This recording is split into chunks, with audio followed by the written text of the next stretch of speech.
menunjukkan peningkatan daripada 7.9% iaitu 424 orang pada 2019 kepada 16.5% 9. Pertama, masalah kesihatan mental dalam kalangan kanak-kanak dan remaja sering berpunca daripada pelbagai faktor yang saling berkaitan.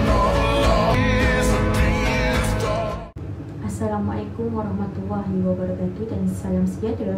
Nama diberi Rati Syabakis binti Zulkifli, pemegang kad matrik 2024-1109-840.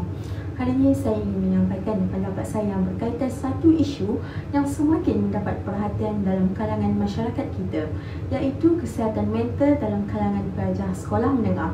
Dalam dunia yang penuh cabaran ini, kesihatan mental bukan lagi satu isu yang terpercil, tetapi sudah menjadi aspek penting dalam menentukan kesejahteraan dan prestasi pelajar pada masa kini.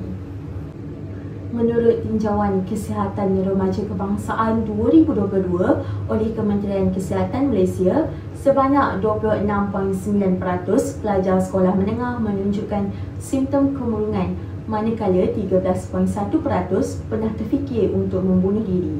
Angka-angka ini menunjukkan peningkatan berbanding tahun-tahun sebelumnya, terutamanya selepas pandemik COVID-19 yang mengubah corak pembelajaran dan pergaulan sosial pelajar. Faktor-faktor yang menyumbang kepada masalah ini termasuklah tekanan akademik, tekanan keluarga, buli fizikal dan cyber serta pergantungan tinggi kepada media sosial. Ini adalah situasi yang amat membimbangkan dan menuntut tindakan segera. Sebagai usaha menangani isu ini, kerajaan melalui Kementerian Pendidikan Malaysia dan Kementerian Kesihatan Malaysia telah melaksanakan beberapa program pendidikan kesihatan mental di sekolah.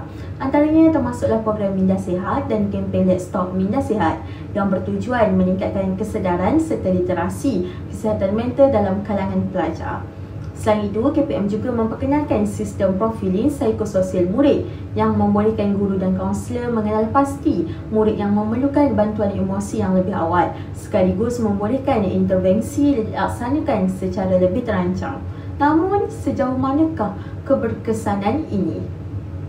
Salah satu isu yang paling ketara ialah kekurangan guru kaunseling di sekolah menurut laporan Utusan Malaysia 2023 dan kenyataan Menteri Pendidikan Fadlina Siddiq. Kementerian Pendidikan Malaysia kini menyasarkan satu guru kaunseling bagi setiap 250 pelajar selaras dengan standard antarabangsa. Namun begitu, sasaran ini masih belum dicapai sepenuhnya dan pada masa ini seorang guru kaunseling masih perlu mengendalikan lebih daripada 250 pelajar. Situasi ini menyebabkan ramai pelajar yang memerlukan bantuan tidak dapat dibimbing dengan sewajarnya disebabkan kekurangan masa, kekurangan sumber serta jumlah pelajar yang terlalu ramai menyebabkan perkhidmatan kaunseling tidak dapat dilaksanakan secara optimum. Stigma terhadap kesihatan mental masih menebal. Ramai pelajar merasa takut untuk mendapatkan bantuan kerana bimbang dianggap lemah atau dipandang rendah oleh rakan-rakan. Keadaan ini menyebabkan ramai memilih untuk berdiam diri walaupun mereka sedang mengalami tekanan emosi yang serius. Tambahan pula, kurikulum sekolah masih belum memberikan penekanan yang mencukupi terhadap aspek kesihatan mental. Pendidikan kesihatan lebih tertumpu kepada aspek fizikal, manakala pendidikan emosi dan psikologi masih dianggap sampingan. Bagi menangani isu ini dengan lebih berkesan, beberapa langkah wajar dipertimbangkan. Yang pertama, kerajaan perlu mempercepatkan usaha menambah bilangan guru kaunseling di sekolah agar sasaran nisbah 1/250 pelajar dapat direalisasikan dalam masa terdekat.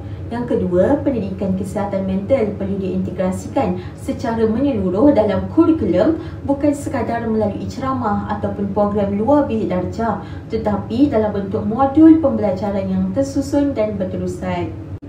Ketiga, sekolah boleh melaksanakan program sokongan rakan sebaya peer support di mana pelajar yang terlatih boleh menjadi pemantau dan penyokong kepada rakan yang sedang menghadapi tekanan.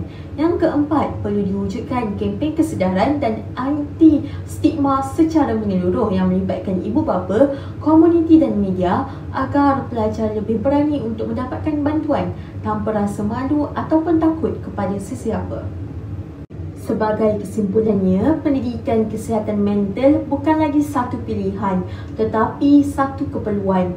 Kita tidak boleh mengharapkan pelajar mencapai kecemerlangan akademik semata-mata sekiranya mereka berkelut dengan tekanan emosi dan mental yang tidak diurus. Marilah kita bersama-sama menyokong usaha memperkukuhkan pendidikan kesihatan mental di sekolah, kerana hanya dengan pelajar yang sihat dari segi mental dan emosi, barulah sistem pendidikan kita benar-benar percaya melahirkan insan yang seimbang dan berdaya saing. Sekian, terima kasih.